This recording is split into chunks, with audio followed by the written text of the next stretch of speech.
कि अगर questions word who या व्हाट से स्टार्ट होता हो, याद रखो बच्चों, हु और व्हाट, पहले हु को समझो। ये जो क्वेश्चंस वर्ड है, ये जो क्वेश्चंस वर्ड हु है ना, ये सेंटेंस में क्या पता करने के लिए पूछा जाता है? सब्जेक्ट। और एक्टिव और पैसिव बच्चों ना सब्जेक्ट और ऑब्जेक्ट से ही तो रिलेटेड है। मतलब जहां पे सब्जेक्ट नहीं है वहां हु लगेगा, जहां ऑब्जेक्ट नहीं है वहां व्हाट लगेगा।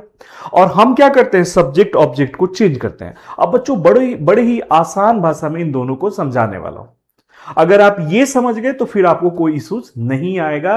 अब देखो ध्यान से, यहां पे एक एक्टिव का एग्जाम्पल लिख के हम आपको समझाते हैं। जैसे मैंने लिखा, इंग्लिश कौन पढ़ाता है? Who teach English. एक छोटा एग्जाम्पल से देखो बच्चों, हम चाहें तो यहां पर टीचेज भी कर सकते हैं, both are correct. Who teach English या who teaches English, both are correct है। अब ऐसे सेंटेंस का अगर पेपर में पैसिव वॉइस पूछ दे, क्या करोगे? अब बाकी की तरह तो नहीं है कि आप सब्जेक्ट को बंद कर दीजिए तो फिर टीचेज इंग्लिश का बनेगा नहीं पैसिव वॉइस। तो बच्चों इसको समझो कि यह सब्जेक्ट है और यह एक जो अफर्मेटिव हमने बाकी सीखा हुआ है टेंसेस का, उसी के हिसाब से आप इसको बना दीजिए।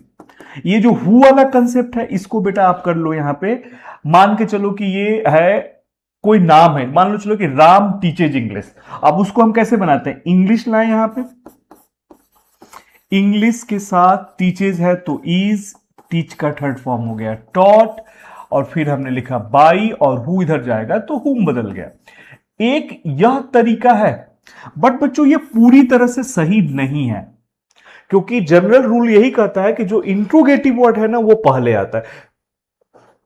अब आपसे अगर मैं पूछूंगा कि इंग्लिश में अगर बोलना हो आपका क्या नाम है, तो मैं बोलूंगा व्हाट इज योर नेम। पहले व्हाट आया, फिर हेल्पिंग वर्ब आया, फिर आपका सब्जेक्ट आया।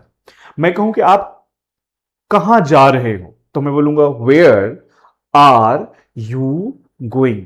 Where is the question word, फिर आर हेल्पिंग वर्ब, फिर सब्जेक्ट यू, और फिर गोइंग आपका मेन वर्ब हो गया। यही बात ध्यान में रख के आपको इसका बनाने का जो प्रैक्टिस करना है, सबसे पहले क्वेश्चन वर्ड, यानी क्वेश्चन वर्ड क्या है? बाय हुम आप यहां पे लिखोगे।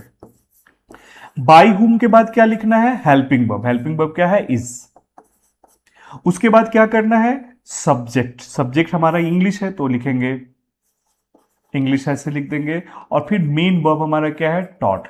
आपको पेपर में ऐसे ही बनाने का प्रैक्टिस करना है।